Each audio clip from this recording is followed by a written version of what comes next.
Hi, this is Zoe. So I just thought I'll do a quick video on collaborative evidence.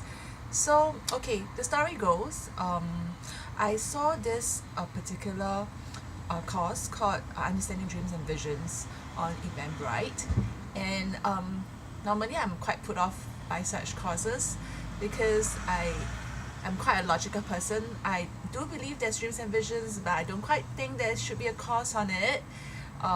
And so I thought that, oh, these are the super spiritual courses that would attract people who are just chasing after signs and wonders. And so in my heart, I felt, I don't want to be self-righteous or prideful, but I felt suspicious about it. So I disregarded the course. And then, so this was about 2 weeks ago. I saw it online. And then last week, I was actually packing my house, and I had two acquaintances come down. They were actually a couple, of a friend of a friend. So they came down to collect some 200 books for a Christian Bible college in the less fortunate children in Philippines and Batam. So I had a very good impression of them, because when I actually was giving away about 80% of my library of books, I offered it to my friends first. So everyone is quite busy, so it was difficult for them, maybe it was a bit challenging for them to actually come down, and yet I had to clear my books in about a week. So she actually responded immediately. So I was clearing on a Tuesday. She responded on a Tuesday itself after I informed some friends.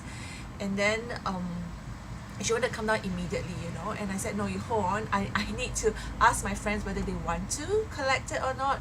And so she followed up.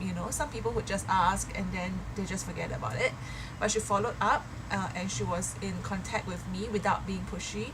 And so initially she said come down on a Saturday, but I had plans on a Saturday and I had people coming down as well. So I said, why don't you come down on Friday? And immediately she said okay. So it was very when you work with people, you want things to move fast and efficiently. So I had quite a good impression even then. And then when she and her husband came down, she shared with us what they were going to do with the books. And I was thinking that's wonderful, because that is really Christian mission work, going to the ground, giving people, she shared that a friend, because they belong to a group of people who are really into gathering all these things and giving them to the less fortunate in our neighboring countries as well.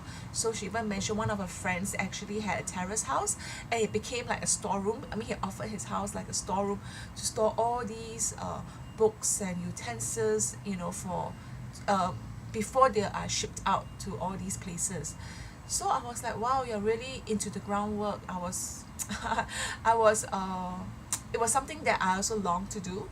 That I this aspect of working for the community is not what I'm called to, but I am, just I am just so thankful that there are Christians who are not just in church but really outside serving the community. So I asked them which church they come from, and they said Embrace Church. And I was like, oh, that was the church that was hosting the Dreams and Visions program. And then they gave me a bit of history, and I learned that Embrace Church came from City Missions Church, which again was is a church that I highly respect, because I also know of people come from that church, and they are actively, passionate about Christ and involved in the marketplace. So from City Missions, so it's like, wow, what I had thought about these super pseudo spiritual people are very really down to earth and grounded. So it got me to actually relook at the topic again, and then did some research on not really research, but just Google the instructor um, to find out who the teacher is.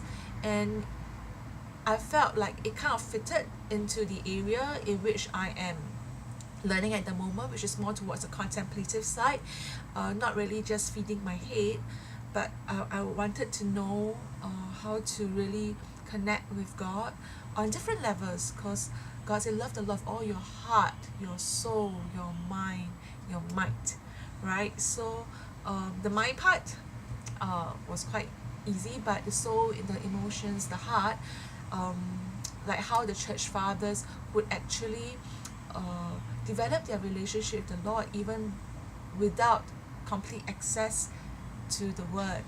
And God is not limited just that. Of course, it has, God is the word himself.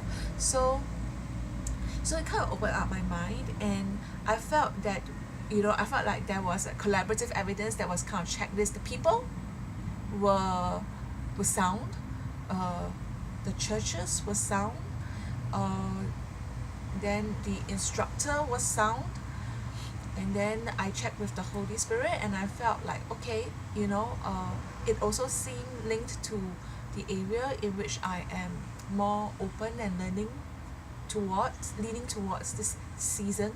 So I thought, all these four came together, and so I felt like the Holy Spirit is able to lead and change my decision on certain things.